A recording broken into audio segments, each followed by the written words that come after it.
আসসালামু আলাইকুম। আজকে আমাদের শেষ ক্লাস। তাহলে দেখো যে প্রজননে পুরুষের প্রজননে হরমোনের ভারসাম্যহীনতা মানে তো জানো যে কম বেশি হয়ে যাওয়া, তাই না? যেটুকু হওয়ার কথা তার থেকে যদি কম হয় তাহলে ওটা ভারসাম্যহীনতা, তার থেকে যদি বেশি হয় ওটাও ভারসাম্যহীনতা। যেমন টেস্টোস্টেরন হরমোন, যেহেতু এটা আসলে লিপিড জাতীয়, স্টেরয়েড জাতীয়, হ্যাঁ, তো এই কারণে এটা যদি বেশি হয় তাহলে যে রোগটা হয় সেটা মনে রাখতে হবে। প্রোস্টেট ক্যান্সার হবে, অ্যাথেরোস্ক্লেরোসিস হবে। অর্থাৎ হলো যে রক্তনালীতে স্ক্লেরোসিস মানে স্ক্লের মানে শক্ত, স্ক্লের মানে শক্ত, অ্যাথেরো মানে রক্তনালী, আর সিস মানে পদ্ধতি, অর্থাৎ রক্তনালীর মধ্যে শক্ত হয়ে যাওয়ার পদ্ধতি। শক্ত বলতে কি শক্ত? যে ওই কোলেস্টেরলগুলাই, চর্বি জাতীয় উপাদানগুলা জমে যাবে, বেশি হয়ে গেলে, জমে গেলে রক্ত চলাচল বন্ধ হবে, আর রক্ত চলাচল বন্ধ হলে হার্ট অ্যাটাক হওয়ার ঝুঁকি বেড়ে যাবে।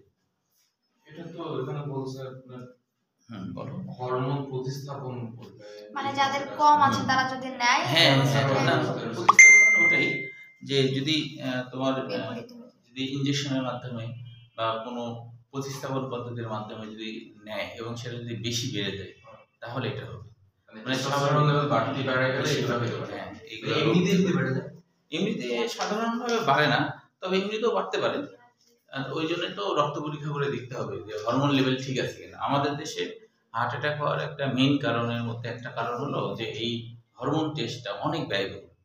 এই কারণে দেখা যাচ্ছে এটা করেই না কেউ, তখন হার্ট অ্যাটাকের ঝুঁকি বাড়ে। আমাদের দেশে বিষয়ে মানুষ ধরো যে মানে গরিব ধরনেরই বেশি, এক একটা হরমোন টেস্ট করতে প্রায় 3,000 মতো টাকা লাগে। তো এখন এত টাকা ব্যয় করবে না তো কেউ, তখন দেখা যায় কেউ পরীক্ষা করে না, তখন এই ধরনের সমস্যা ঝুঁকি বেড়ে যায়। এখন ভারসাম্যহীনতা আর কি আছে যে এমনিতেই যদি টেস্টোস্টেরন লেভেল বাড়ে যায় তাহলে কি এগুলো হতে পারে? হ্যাঁ, এমনিতেও যদি হয় তাও হবে। টেস্টোস্টেরন বাড়ার ক্ষেত্রে গরুর মাংস সব থেকে বেশি দায়ী। মানে গরুর মাংস বেশি খেলে, হাঁসের মাংস, হাঁসের ডিম, এগুলোতে টেস্টোস্টেরন হরমোন বেড়ে যাওয়ার ঝুঁকি বাড়ে বেশি খেলে, বেশি আর কি। হ্যাঁ, মানে সাধারণভাবে দেখা যায় যে এটা তো একটু টেস্টি খাবার, তো এই জন্য যখন গরুর মাংস মানুষ খায়, মেয়েরা কম খায়, মানে তুলনামূলক মেয়েরা তো কম খায়, ছেলেরা কিন্তু গরুর মাংসটা অনেক বেশি খায়। তো অনেক বেশি খায় মানে যে একবার বসলে মনে করো 1/2 কেজি 1 কেজি শেষ। তো এই যে তখন এই লেভেল তখন অটোমেটিকলি গরুর মাংসের মধ্যে এই টেস্টোস্টেরন হরমোন তৈরিকারী জিন আছে আর কি, এতে দেখা যায় যে তখন বেড়ে গেল এই। তো মেয়েদের তো সাধারণত এই কারণে হার্ট অ্যাটাকও কম হয়, মেয়েদের তুলনামূলকভাবে হার্ট অ্যাটাক বা স্ট্রোক কম হয়, ছেলেদের বেশি হয়।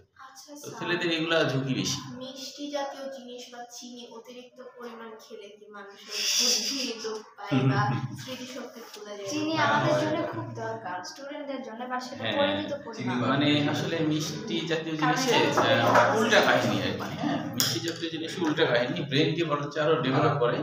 সবার আগে যেটা হয় যে মিষ্টি থেকে তো তোমার এটিপি অনেক তৈরি হয়, তাই না? যেহেতু এটা গ্লুকোজ তৈরি হয়, হ্যাঁ, ভাঙে, তো এই জন্য এটিপি সবার আগে ব্রেনের দরকার। ব্রেন তো সার্বক্ষণিক এটিপির দরকার হয়, এই জন্য ব্রেন ডেভেলপকে বরঞ্চ আরো ভালো করে, কিন্তু হলো এই যে এক্সেস খাওয়া, এটাই। যদি তুই খাস তাহলে তোর ঘুম আসবে বেশি।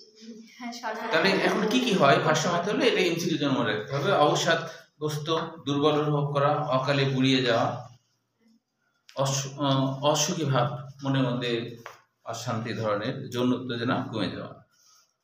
এখানে মেনোপজ আর অ্যান্ডোপজ, এটাও জ্ঞানমূলক কোশ্চেন হিসেবে পড়তে হবে। যে অ্যান্ড্রোজেনটা থাকে ওটা কি টেস্টোস্টেরনে কনভার্ট হয়? হ্যাঁ, কিছুটা ওরকম ধরনেরই কাজ করে। আর অ্যান্ড্রোজেনটা তো এস্ট্রোজেনেও কনভার্ট হয়, তাহলে কি টেস্টোস্টেরনটা এস্ট্রোজেনে কনভার্ট? আমাদের তো টেস্টোস্টেরন থাকে বাট অনেক কম।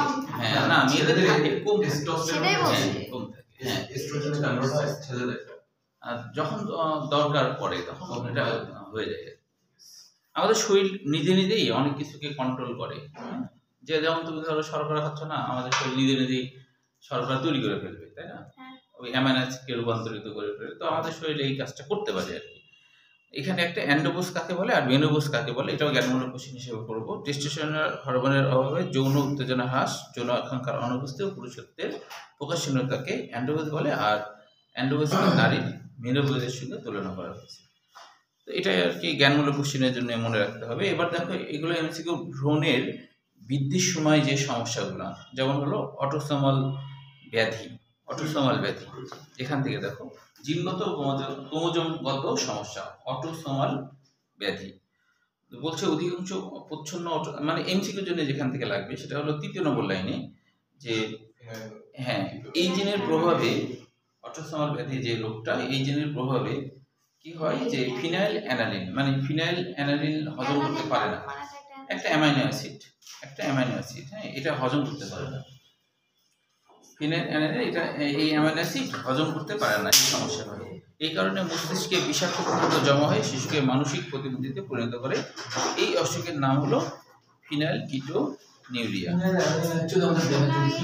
ও এটা আমাদের মস্তিষ্ককে গঠন করতে, মানে এটা তো ধরো ভ্রূণ অবস্থায় আমাদের ব্রেনকে ডেভেলপ করতে, আমাদের নিউরনের বেশি বেশি ডেন্ড্রাইট তৈরি করতে এই কাজগুলো করে। এখন এটা যদি উৎপন্ন না হয় তাহলে তখন হচ্ছে ব্রেনের মস্তিষ্কের সমস্যা তৈরি হবে, মানে অর্থাৎ হলো যে মস্তিষ্ক ডেভেলপ হবে না, তখন মানসিক প্রতিবন্ধী হবে এর।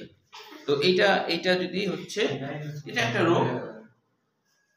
প্রকট জিনের ব্যাধি হিসাবে হান্টিংটন ব্যাধি, মানে বৈজ্ঞানিকের নাম, এটা বিখ্যাত এই রোগ। কি হয় দেখো, বলছে এই রোগ আবার শিশু পূর্ণবয়স্ক না হওয়া পর্যন্ত প্রকাশ পায় না।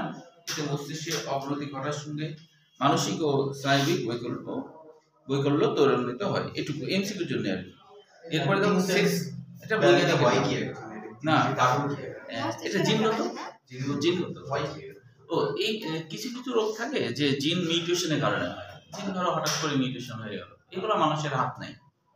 তবে এখন বর্তমানে হ্যাঁ মস্তিষ্ক রোগ জিনগত কারণে হয়েছে, তবে এখন বর্তমানে কিছুটা ডেভেলপ হয়েছে যে ভ্রূণী অবস্থায় কিছু জিন থেরাপি বলা হয়, হ্যাঁ, যে ঠিক করার কিছু কিছু ক্ষেত্রে ঠিক করার ব্যবস্থা আছে। ভ্রূণ অবস্থায় দেখা যাচ্ছে এই জিনটা ইনঅ্যাক্টিভ হয়ে গেছে, মিউটেশন হয়ে গেছে, ওটা ঠিক করার মানে অনেক ক্ষেত্রে ঠিক করা যায় আর কি, বর্তমানে এটা আবিষ্কার হয়েছে আর এই।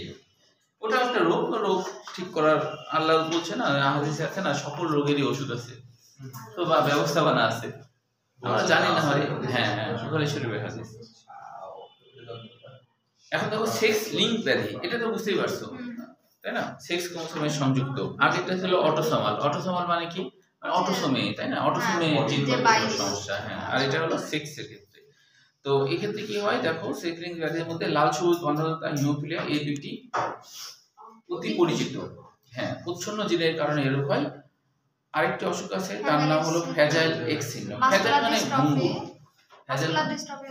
হ্যাঁ মাসকুলার ডিস্ট্রফিয়া এর মধ্যে আরেকটা। ফ্র্যাজাইল মানে কিন্তু ভঙ্গুর বোঝায়, হ্যাঁ। তো অসুখ হলো ফ্র্যাজাইল এক্স সিনড্রোম, মানে ভঙ্গুর থাকে, হ্যাঁ, প্রতি 4 আনার মধ্যে একজনের হয়, আর প্রতি 8 আনার মধ্যে একজনের হয়। এটা এমসিকিউ মনে রাখবে। ফ্র্যাজাইল এক্স সিনড্রোমে কি হয় মানে অ্যাকচুয়ালি? ও ভঙ্গুর মানে কি জানো, ভঙ্গুর মানে হচ্ছে যে হাড় হুড্ডিগুলো খুব নরম হয়, এই জন্য এক্স ক্রোমোজোমের অবস্থা খারাপ হলে হাড় মানে অটিজমের সাথে অনেকটা তুলনা, হ্যাঁ অটিজমের সাথে তুলনা, হ্যাঁ। অস্টিওপোরোসিস হয় কি?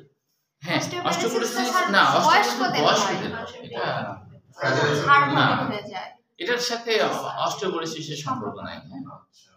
তাহলে কি হয়, এক্স না মানে হাড়ের ধরো যে উপাদানগুলো দরকার সেই উপাদানগুলো বিকশিত হতে পারে না। আর অস্টিওপোরোসিস সাধারণত এটা 40 বছরের পরে সাধারণভাবে তখন এই অস্টিওপোরোসিস হয়।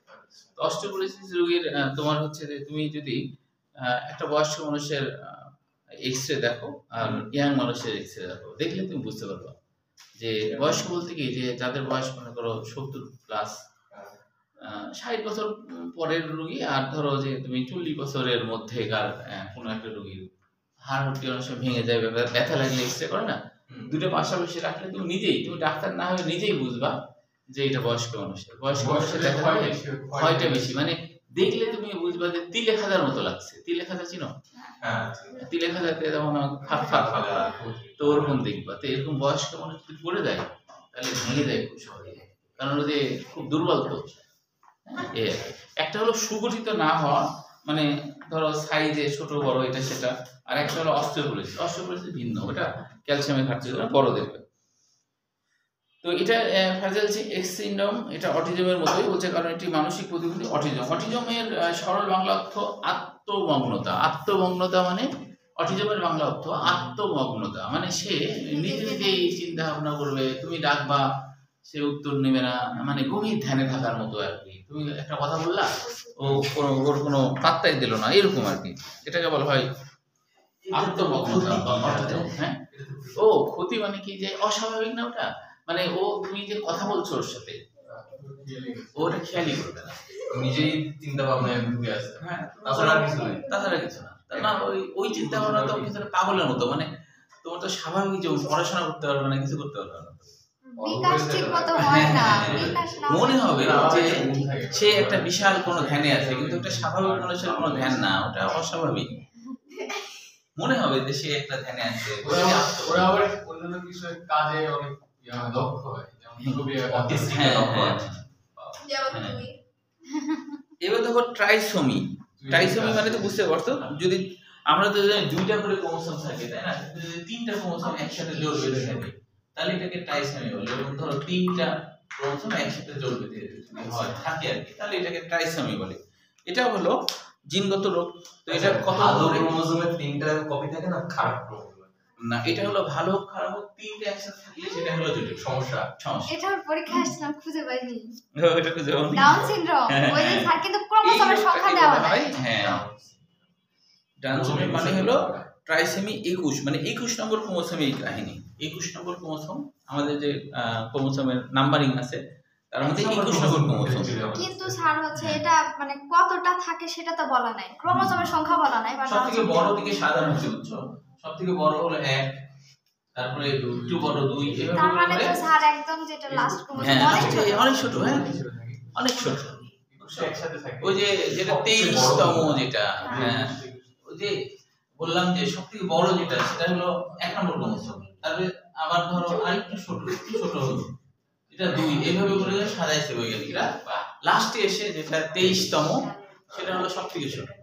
তো এইভাবে নাম্বারিং করতে, কারণ কি সবগুলো ক্রোমোসোম তো এক এক সাইজে, তাহলে ওইভাবে নাম্বারিং করতে করে দেখছে 21 নম্বর ক্রোমোসোম এরকম হয়, অনেক সময় 21 নম্বর ক্রোমোসোম এরকম হয়, ট্রাইসোমি হয়ে যায়। তখন এটা হলো প্রতি 800 থেকে 1000 শিশুর মধ্যে একজন শিশু এমন হয়। এটা হলে কি হয় দেখো, বিশেষ আকৃতির চোখ হয়, মুখ গাল, এগুলো কিন্তু এমসিকিউর জন্য, মুখ গাল, সেই সঙ্গে মস্তিষ্ক ছোট আকৃতি, হৃদরোগ প্রভৃতি জটিলতা নিয়ে চরম মানসিক। এটাও অটিজমের মতো। হ্যাঁ, ট্রাইসোমি কি হয় এটা মনে রাখতে হবে, এবং কততম ক্রোমোসোম হয় এটা মনে রাখতে হবে। যে ডাউন সিনড্রোম কততম ক্রোমোসোমে হয় এটা মনে রাখতে হবে। অটোসোমাল আর সেক্স লিঙ্কের ক্ষেত্রে মনে রাখতে হবে। হ্যাঁ। আচ্ছা, তারপরে টেরাটোজেন বা জনিত সমস্যা যদি এটা আসে না, এটা হলো অঙ্গ বিকৃতি বা অঙ্গহানি আর কি। এরপরে এটা না, ভ্রণে তো হয় না, ভ্রণে তো ধরো সেটা কোষের মতো অবস্থা আছে, ওর মধ্যে কোনো জিনের ত্রুটি থাকলে তখন দেখা যায় কোনো অঙ্গ হলো না, একটা হাত হলো না, একটা পা হলো না, জন্মগত ওই সময় জিনগত ত্রুটির জন্য এটা হয়। তাহলে কি ট্রাইসোমিতে কি হয়, এগুলো এমসিকিউ। কি সমস্যা হয়, মানে যেমন ওই যে চোখ, মুখ, গাল, এগুলো হচ্ছে কি হয় এটা মনে রাখতে হবে। এরপরে দেখো, এরপরে হচ্ছে যে টেরাটোজেন ও মানব গ্রহণে তার কুফল, এগুলো যদিও কখনো আসে পরীক্ষায়, তবে এখানে 6 নম্বর পয়েন্টে একটা জ্ঞানমূলক কোশ্চেন আছে, এটা পড়বা যে ফিটাল অ্যালকোহল সিনড্রোম। ফিটাল মানে ফিটাস। হ্যাঁ, ফিটাস অবস্থায় যদি কোনো মহিলারা অ্যালকোহল খায়, মদ পান করে, তাহলে এই রোগটা হয়। মা যদি যখন তার বাচ্চা, ফিটাস মানে কি, যখন মানুষের অভাব তৈরি হয়েছে ভ্রূণটা, ওটাকে ফিটাস বলে। 12 সপ্তাহ হলে তখন একটা বাচ্চা মানুষের অভাব তৈরি করে। ওই অবস্থায় যদি মা হলো অ্যালকোহল খায়, তাহলে এই রোগটা হয়। আর এই রোগটা হলে 12 সপ্তাহ। হ্যাঁ, মানে মানুষের অভাব তৈরি হয়। অভাব বলতে দেখতে কিছুটা মানুষের মতো হয়ে যায়। 6 থেকে 7 সপ্তাহ না, 12 সপ্তাহ তো লাগে না। হ্যাঁ, সপ্তাহ। এই যে 12তম সপ্তাহে সকল অঙ্গ পেশি হাড় হাত ও পা পরিণত ভ্রূণ পূর্ণতা। হ্যাঁ, তাহলে দেখো যে 7 সপ্তাহে ফিটাস শুরু হয় কেবল, আর পূর্ণতা হয় 12 সপ্তাহ। তাহলে দেখো কাকে বলে এটা মনে রাখবো। হ্যাঁ, যে তাহলে এটা হলো অ্যালকোহল সিনড্রোম, মানে অ্যালকোহল খায় হয়তো, তাহলে এটা হলো গর্ভস্থ ভ্রূণ যেসব ক্ষতি সম্ভব নয় তার প্রকাশ ঘটে, আর কিছু না এখানে। এরপরে দেখো এইগুলো গুরুত্বপূর্ণ সৃজনশীল, কিন্তু মানে সৃজনশীল হিসেবে এটা আসে দুইটা বেশি আসে, সিফিলিস, গনোরিয়া। তার মধ্যে প্রথমে যৌনবাহিত রোগ কাকে বলে, এটা জ্ঞানমূলক কোশ্চেনের জন্য মনে রাখতে হবে। যেসব রোগ যৌন মিলনের সময় সংক্রমণের কারণ হয়, এটা তো বুঝতে পারছো। সিফিলিস, তো সিফিলিস নামকরণটা হয়েছিল কেন, এটা মনে রাখবে, এটা বই দিয়ে আছে। হ্যাঁ, সিফিলিস জাতীয় ব্যাকটেরিয়া গঠিত একটি ক্রনিক যৌনবাহিত। ক্রনিক মানে জটিল, অ্যাকুট মানে তরুণ, ক্রনিক মানে জটিল। ক্রনিক বলতে জটিল মানে সহজে ভালো করা যায় না, অনেক সময় ধরে ওষুধ খেতে হয়। যদি এটার ওষুধ আবিষ্কার হয়েছে কিন্তু সময় লাগে ভালো হতে। সিফিলিসেরও ওষুধ আবিষ্কার হয়েছে। হ্যাঁ হ্যাঁ, বাঁচতে পারে, এইসে বাঁচতে পারে, কিন্তু এটা বাঁচতে পারে। এটা এখানে ইতালিয়ান, এটা মনে রাখবো, 7 নম্বর লাইন না 8 নম্বর লাইনে দেখো, ইতালিয়ান চিকিৎসক ও কবি, হ্যাঁ, কর্তৃক 1530 সালে রচিত একটি কবিতার শিরোনাম ও নায়ক সিফিলিস, এই সেখান থেকে এই নামটা হয়েছে সিফিলিস, তিনি এটা নামকরণ করছেন। তারপরে জার্মান প্রাণীবিজ্ঞানী 1905 সালে হফম্যান, স্কাডিয়ান হফম্যান কিন্তু আরো অনেক জায়গায় আছে, 1905 সালে সিফিলিস রোগের জীবাণু আবিষ্কার করেন। এটা এমসিকিউ হিসেবে মনে রাখতে হবে। আর দেখো, তারপর হচ্ছে রোগের কারণ, কোন ব্যাকটেরিয়ার কারণে হয়, এটাও গুরুত্বপূর্ণ। এটা কিন্তু এমসিকিউতে অনেক সময় আসে, কোন ব্যাকটেরিয়ার কারণে হচ্ছে যে এই সিফিলিস রোগ হয়। তবে এখানকার কোষদের দৈর্ঘ্য এগুলো আসে না, এগুলো কষ্ট করে মুখস্থ করতে হবে না, কিন্তু লক্ষণ সৃজনশীল হিসেবে পড়তে হবে। লক্ষণ তারপরে হলো প্রতিকার, তো নাই, প্রতিরোধ আছে, হ্যাঁ প্রতিরোধ, এটাই রোগ নিয়ন্ত্রণ।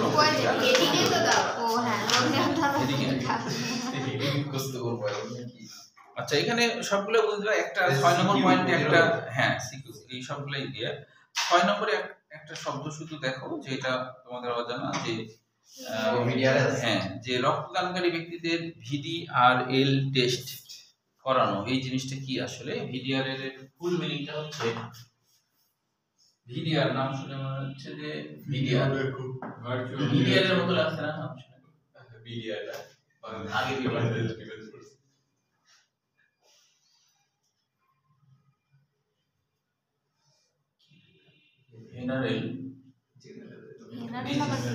জেনারেল মানে যৌন রোগ, জেনারেলের বাংলা অর্থ যৌন রোগ, জেনারেলের বাংলা অর্থ যৌন রোগ।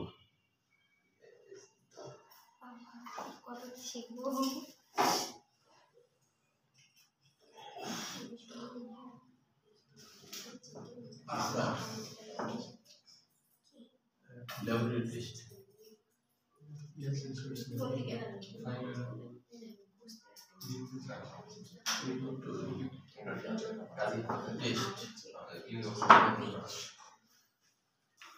তারপরে এটার ফুল নাম কি, এটাও আসতে পারে, এই জন্য জেনে রাখা ভালো। ফুল নামটা কি চিকিৎসা থেকে আসে না, ওটা ডাক্তার হওয়ার পর চিকিৎসা, হ্যাঁ এখন আসে না।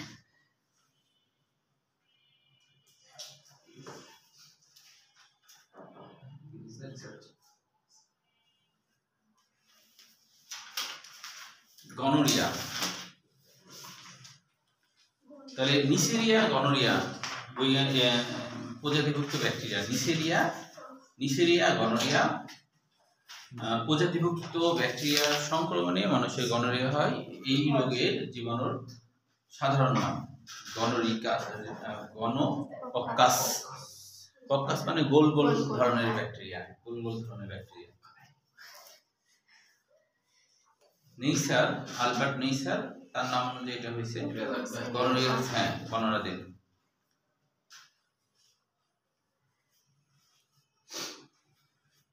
এবার দেখো যে 5ম নম্বর লাইনে কোষ দেহের ব্যাস, এই গনোরিয়া কোষ দেহের ব্যাসটা লাগবে। আর এই সব কেন বলেন কি তো না, সেসব মনে রাখা এত কষ্ট। লক্ষণ, আচ্ছা এটা বুঝতেই পারছো যে কি হয়, পেনিসের মাথা প্রথমে লাল হয়, এটা সেটা, এগুলা না বোঝার কিছু নাই। শুধু যে নারীতে গনোরিয়ার লক্ষণে 8 নম্বরে অপথ্যালমিয়া, হ্যাঁ অপথ্যালমিয়া নিউনাটোরাম, দেখো অপথ্যালমিয়া মানে হলো চোখের প্রদাহ, তাই না? আর চোখের প্রদাহ বা চোখের ইনফেকশন বা চোখের সংক্রমণ এসব বোঝায়। হ্যাঁ, আর নিউনাটোরাম মানে নবজাতক। নবজাতক যেটা হয়, হ্যাঁ মানে নবজাতক, হ্যাঁ পুরাটার অর্থ হলো নবজাতক, অর্থাৎ নবজাতকের চোখের সংক্রমণ, নবজাতকের চোখের সংক্রমণ, নবজাতকের চোখের সংক্রমণ হওয়া, এটা আর কি যদি কোনো নারীদের হয়ে থাকে আর কি, তাহলে তখন তার চোখের সংক্রমণ হবে, এই বলছে। এখানে দেখো রোগ প্রতিরোধ পর্যন্ত, প্রতিকার পর্যন্ত, তবে কি কি ওষুধ লাগবে এটা দেয় না, এটা ডাক্তার হওয়ার পর দেখবে, এই জন্য এখানে কোশ্চেন হয় না। এইডস রোগ, হ্যাঁ কারণ কি এখন তো তোমাদের কাছে, তোমরা এটা পড়েছো বলো, কারণ যদি গভর্নমেন্ট সিভিলিস হয় তোমাদের কাছে আসবে যে তোমরা তো পড়ছো, তাহলে ওষুধ দাও, দিব একটা খেয়ে দে, ওর অবস্থা খারাপ হয়ে যাবে। তাও দিতে পারবা, কারণ বই খুলে দেখবা কি কি ওষুধ লেখা আছে, ইন্টারনেট দিয়ে সব, হ্যাঁ দে ওষুধ দিয়ে দেবো, যে এটা থাক তাহলে হবে। এখন অবশ্য ওষুধের নামগুলো একটু জানা রাখতে, পরে দেখেছি, পরে দেখেছি তাহলে এই না অনলাইনে করা, এআই কে বলতে হবে যে কি ওষুধ লিখছি, আমরা বললে হ্যাঁ এখন তো অনলাইনে অনেক কিছু পাওয়া যায়, এই ওষুধ আছে এই কি খেতে হবে, হ্যাঁ এআই কে বললেও বলবে নাকি? আচ্ছা করার দরকার নেই, কি ডাক্তার হয়ে রোগী আসলে এআই কে জিজ্ঞেস করবে ওষুধ কি খাবে। যখন লাস্টে যাই বলে দেখি সত্য জানি সেই পরে প্রথম কল্পনা করতে পারবে না যে এআই ছাড়া কি আমরা মানুষ আগে চলছে। তবে ওই আমার স্টুডেন্টরা বলে যে প্রথম 2 বছর আর কি একটু কষ্ট হয়, মানে ওষুধের নাম মনে রাখতে, তারপর নাকি একবারে আসলে স্যার কারণ একটা রোগী আসবে, তার প্রবলেম বলবে, ওটা দিয়ে আমার ভাবতে হবে যে কোন ওষুধটা দিব তার শরীরে শুট করবে কিনা, মানে ডাইরেক্টলি এআইটা ভয়েস কোডে রেখে দিব, ওদের বলতে টাকা মারে দে, রোগী বলবে যে আপনি তো নকল করে ওষুধ দিচ্ছেন, আপনাকে আপনি তো দাওয়াটা দিয়েছি, নকল করে কেন হবে না ওষুধ দিয়ে। আসলে এখানে আম্মুরা নানুরা দাদুরা কিছু হলে না পাখা, মাথা ব্যথা না পাখা, না হয়েছে না জাতীয় ওষুধ। তবে কি জানো, যদি কারো যদি জন্ডিস হয় তখন কিন্তু নাপা যদি খাও খুবই ক্ষতি। হ্যাঁ আমাকে ডাক্তার উল্টা মারা যাবে, উল্টা মনে করো লিভার পচে যাবে, নাপা অনেক খারাপ একটা, তখন নাপা খুবই মারাত্মক সমস্যা। খালি পেটে যদি খাস জন্ডিসে জ্বর হচ্ছে তখন যদি নাপা খাও তাহলে তোমার জন্ডিস পচে যাবে, মানে কারণ মানুষের তো প্রথমে বুঝে না, ধরো জ্বর আসছে তো কোনো পরীক্ষা নিরীক্ষা আগে নাপা খায় না, আগে নাপা খাই, এই নাপা খেলে জন্ডিস জ্বরের জন্য যদি তুমি নাপা খাও তাহলে তোমার লিভার পচে যাবে, এইটা লিভারের উপরে মারাত্মক ক্ষতি করে নাপাটা, মানে প্যারাসিটামল জাতীয়। এইজন্য আমাকে মনে হয় ডক্টর নিষেধ করেছিল যে নাপা ওই নিষেধ করছে, তোমার লিভারটাকে সুস্থ রাখতে, হ্যাঁ টেস্টের রিপোর্ট আসলে আমি চাই নাপা খাওয়া, ওষুধ একটু ফালতু বলেছিস না কিন্তু অনেকে এটাকে মনে করে নাপা তো প্রাথমিক অবস্থায় খাওয়া যায়, কিন্তু সব রোগে খাওয়া যায় না, ওই যে যদি তোমার জন্ডিস হয়ে যায়, নার্ভের সমস্যা আমার কি কি সমস্যা, হয়েছে নার্ভে মেন্টাল রিসিস দিয়ে হাত পা হলো কাঁপছিল, মানে এমনি নাপা খায়, নাপা খেয়ে আমার মাথা ব্যথা ছিল তো ওটা নাপা খেতাম বা নাপা ওটা প্রত্যেকদিন একটা করে নাপা খায়। আচ্ছা দেখো এখন এইডস ডাক্তার দিছিল দিয়ে তখন তাহলে এইডস এর ফুল মিনিংটাও মনে রাখতে হবে, তাই না? অ্যাকিউট ইমিউনোডেফিসিয়েন্সি সিনড্রোম, দেখো এইডস এর ফুল মিনিংটা মনে রাখতে হবে, হ্যাঁ হ্যাঁ তাহলে হচ্ছে সিনড্রোম মানে অনেকগুলা বৈশিষ্ট্যের সমষ্টিকে সিনড্রোম বলে। কোথাও সিনড্রোম থাকার অর্থ হলো যেখানে অনেকগুলো বৈশিষ্ট্য, রোগের অনেকগুলো বৈশিষ্ট্য একসাথে হলো সিনড্রোম। সিনড্রোম মানে হলো একটা রোগ হলে তার অনেকগুলো বৈশিষ্ট্য হয়, ওই বৈশিষ্ট্য সমষ্টিকে বলা হয় সিনড্রোম। এই হলো সিনড্রোম। হ্যাঁ তাহলে এটা কাকে বলে? তো বলছে বিশেষ কারণে রোগ প্রতিরোধ ক্ষমতা কমে যাওয়াকে এইডস বলে। এইডস হলে কিছুই হয় না, কি হয় রোগ প্রতিরোধ ক্ষমতা কমে যায়, মানে শ্বেতকণিকা তো আর কাজ করে না, শ্বেতকণিকা দখল নিয়ে নেয় ভাইরাসটা। এইডস ভাইরাসটা কি করে? শ্বেতকণিকা দখল নিয়ে নেয়। শ্বেতকণিকা, হ্যাঁ, তো এইডস যদি শ্বেতকণিকা দখল নিয়ে নেয়, সেনাবাহিনী দখল যদি ও নিজে হাতে নিয়ে নেয়, তাহলে তো সেনাবাহিনী আর ইন্ডিয়ার মতো সেনাবাহিনী তো আর কোনো কিছু করবে না। হ্যাঁ তখন সেনাবাহিনী তো কিছু করবে না, তখন হচ্ছে যে সকল রোগ আসবে।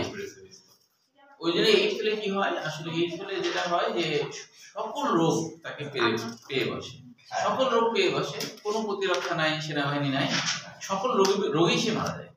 এমনকি তার ডায়রিয়া হবে, মানে কলেরিয়া হবে, চোখে ইনফেকশন হবে, সব রকমের অসুখ, লাঞ্চে নিউমোনিয়া হবে, এই সেই সব রোগ হবে এবং একটা পর্যায়ে সে মারা যাবে। আচ্ছা, তাহলে এখন দেখো যে প্রথমে 2 নম্বর প্যারায় বলা হচ্ছে ধারণা করা হয় বানরের দেহে এই ভাইরাসটি ছিল, যা সর্বপ্রথম আমাদের এটা বলেন মানুষে আসছে কেমনে? ওইটা বলা হয় যে কোন একটা ছেলে বানরের সাথে অকাম করছে। এটা সত্যি সত্যি এটা আমি এত করে শুনছি, বাট আপনি বলতে এখন মজা হয় না। এই মানে তার ইয়েতে তো মানে ইউরোপ আমেরিকা তো অনেকে তো মনে করো যে মানে ইয়ে নাই, এদের তো ধরো যে কি দেখাচ্ছে যেমন ছাড়া যে হচ্ছে বার্ড ফ্লু যে বিষয়টা, যে পাখি থেকে কোন রকমের ট্রান্সমিট হয়ে আসছে, হ্যাঁ ইমার্জিং হয়ে গেছে ভাইরাস। না ওই যে বার্ড ফ্লু না, ওই চতুর্থ পড়ছিলাম সোয়াইন ফ্লু মনে হয়, সোয়াইন ফ্লু এটা তো বার্ড থেকে আসছে মনে হয়। তো ওই ক্ষেত্রে তো হচ্ছে একটা বাহকের মাধ্যমে, এটা কি সেরকম নাকি? না, এটা হচ্ছে ওই যে তোমার হচ্ছে দুই ভাবে আসতে পারে। ধরো তুমি খেয়ে ফেললা, সেইভাবে খাওয়ার থেকেও চলে আসতে পারে, আমাদের শরীরে ঢুকে যেতে পারে।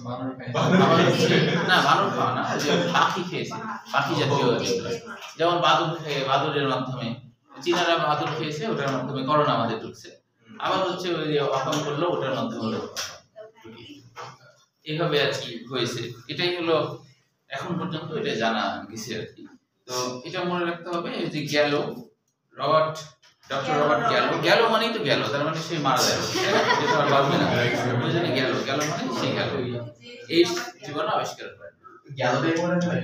হ্যাঁ গেলটা মনে রাখতে হবে, গেল মানে তুমি মারা যাবে, মনটা নিয়ে এরকম মনে থাকে। আর দেখো যে কত সালে, এটাও মনে রাখতে হবে, 1988 সাল নিয়ে না, এটা মনে রাখতে হবে। 1988 সালে বিশ্ব স্বাস্থ্য সংস্থা 1 ডিসেম্বর হলো 1 ডিসেম্বর বিশ্ব এইডস দিবস হিসেবে ঘোষণা করে। আসছে 1 ডিসেম্বর। এটা কিন্তু আসে, পয়লা ডিসেম্বরকে দুইটা অ্যানসার থাকলে কি দুইটাই রাখবো? হ্যাঁ দুইটাই। এবার দেখো রোগের লক্ষণ সৃজনশীলের জন্য এবং প্রতিরোধ, এটাও সৃজনশীলের জন্য। স্যার আপনার কোশ্চেনে শুধু কালকে লাইপেজ ছিল, লাইগেজের বদলে সবগুলা লাইপেজ। ও যে মারান ভুল করছে। রোগ নির্ণয়ের ক্ষেত্রে এটা একটু মনে রাখবা, রোগ নির্ণয়ের ক্ষেত্রে এইচআইভি অ্যান্টিবডি টেস্ট, তারপরে আরএনএ টেস্ট, P24 প্রোটিন, মানে এটা একটা জিন, যে জিন আর কি এই প্রোটিনটা তৈরি করে আর কি। এটা কি হয়? ও যে রোগ নির্ণয়, না মানে এটা হলো শ্বেতকণিকার একটা জিন, ওটা নষ্ট করে ফেলে। হ্যাঁ, তো সেই জিনটার নাম হলো P24 জিনটা নষ্ট করে ফেলে। তখন হচ্ছে P24 জিনটা শ্বেতকণিকা দখল নিয়ে নেয়, মানে ওই ভাইরাসটা।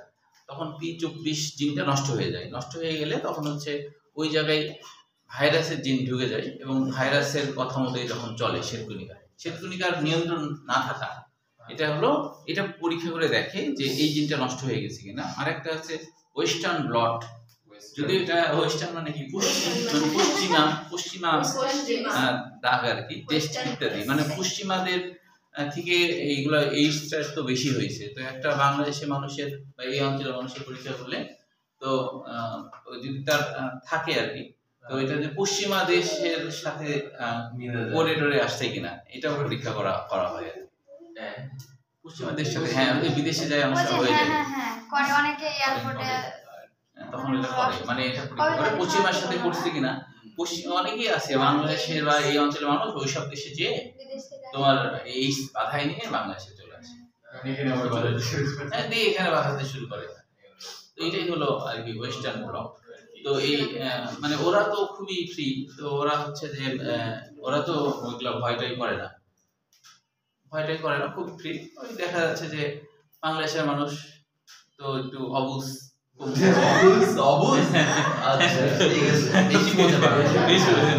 তো ওখানে পরে হ্যাঁ না, বাংলাদেশ মানুষের কি বুদ্ধি শুদ্ধি একটু কমিতে হবে, মানে খারাপ কাজে বুদ্ধি বেশি। তারপরে দেখো যে আক্রান্ত রোগীর রক্তে টি হেল্পার সেল, এটা 10 অধ্যায় পড়বা, মানে সাহায্যকারী হেল্পার সেল। এই হেল্পার সেলের কাজ কি জানো? এটা পড়বো যদিও, হেল্পার সেল কি, হ্যাঁ এমসিকিউর জন্য টেস্টটা রাখবে। হ্যাঁ, টি হেল্পার সেলের কথা বলছি। টি হেল্পার সেল হলো ওই যে আমরা জানি লিম্ফোসাইট আছে না, লিম্ফোসাইট শ্বেতকণিকা, এটা তো দুই রকমের আছে, একটা বি লিম্ফোসাইট, একটা টি লিম্ফোসাইট। ওই টি লিম্ফোসাইটটার দখল নেয় সাধারণত ইয়াটা, ওই যে ভাইরাস। তো ওই টি হেল্পার সেলের কাজ হলো যে কোনো জীবাণু ঢুকলে ও কিন্তু কোষঝিল্লির বাইরে জীবাণুকে আটকে রেখে মানে ইয়া করে সাহায্য চাই, অন্যান্য শিল্পীকে সাহায্য চাই, যে আমরা হচ্ছে পাইছি একটা জীবাণু, যে কোনো জীবাণু আছে, তখন ওইটা দেখে যে ওর হচ্ছে ওটা তো তৈরি হয় প্রতিনিয়ত, ধ্বংস হয়ে তৈরি হয়, তখন দেখে যে ওর বাইরে ওই আটকানোর জিনিস নাই। তো ওই টি হেল্পার সেল পরীক্ষা করলে বোঝা যায় যে তার এইডস হয়েছে কিনা, কারণ তখন নতুন ভাবে যে টি হেল্পার সেল তৈরি হবে তার বাইরে যে অ্যান্টিজেন থাকার, তো ওই অ্যান্টিজেন গুলা নিষ্ক্রিয় হয়ে যায়, নষ্ট হয়ে যায়। আচ্ছা, এই জায়গায় যখন সংক্রমিত হইল, শ্বেতকণিকার কন্ট্রোল নিল, ওই আবার টি হেল্পার সেল তৈরি করতেছে, ও তো দরকারই নাই না, টি হেল্পার সেল গুলা পরীক্ষা করা যায়, মানে যেগুলো রক্ত থেকে যেটুকু আসে আর কি নষ্ট করে দিবে, নষ্ট করে দিচ্ছে। হ্যাঁ, আচ্ছা, টি হেল্পার সেল আর তো তৈরি হইতেছে আগে যেগুলো আছে, হ্যাঁ সেগুলোতে দেখছি আর কি অবস্থা।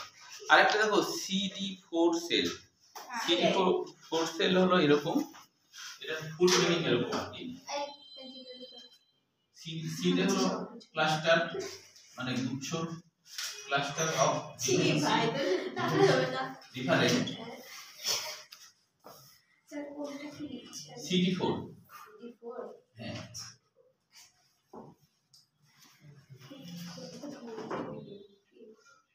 ডিফারিয়েশন, ডিফারেন্সিয়েশন। হ্যাঁ মানে কি ডিফারেন্সিয়েশন কি? এই যে এটা হলো যে গুচ্ছ বোঝায়, যে সাধারণভাবে আমাদের যে শ্বেতকণিকাগুলা এরা হলো গুচ্ছবদ্ধভাবে কাজ করে, তো এইটাও পরীক্ষা করা হয়, এই যে গুচ্ছ ডিফারেন্ট পাওয়া যায়, মানে পার্থক্য পাওয়া যায় একটা গুচ্ছ, হ্যাঁ একটা গুচ্ছের মধ্যে। ক্লাস্টার বলতে কি বোঝায়? ক্লাস্টার মানে গুচ্ছ, ক্লাস্টার মানে অর্থ গুচ্ছ। কিভাবে বলবো? ও এই গুচ্ছগুলাও পরীক্ষা করা হয়, শ্বেতকণিকার এই গুচ্ছগুলা, তখন এই গুচ্ছগুলা স্বাভাবিক যে শ্বেতকণিকার গুচ্ছ আর এই গুচ্ছের মধ্যে একটা ডিফারেন্ট থাকে। তো এই ডিফারেন্ট দেখে বুঝতে পারা যায় যে অনেক রকমের পরীক্ষা আছে, তো তার এই গুচ্ছ দেখে বোঝা যায় যে এরা হলো অস্বাভাবিক হয়ে গেছে, শ্বেতকণিকার গুচ্ছগুলা অস্বাভাবিক, স্বাভাবিক আর নাই। ফোর হচ্ছে যে তোমার হচ্ছে CD1 2 3 4 চারটা গুচ্ছ আছে, তার মধ্যে হলো হ্যাঁ 4th নম্বর যেটা, ওইটাতে তোমার পার্থক্য পাওয়া যায়। হ্যাঁ আর নাই, আর হচ্ছে চিকিৎসা থেকে আসে। শেষ অধ্যায়। হ্যাঁ আমরা অধ্যায় শেষ করছি। দশম অধ্যায় শুরু করেন স্যার। দশম অধ্যায় শুরু করবো? অবশ্যই। না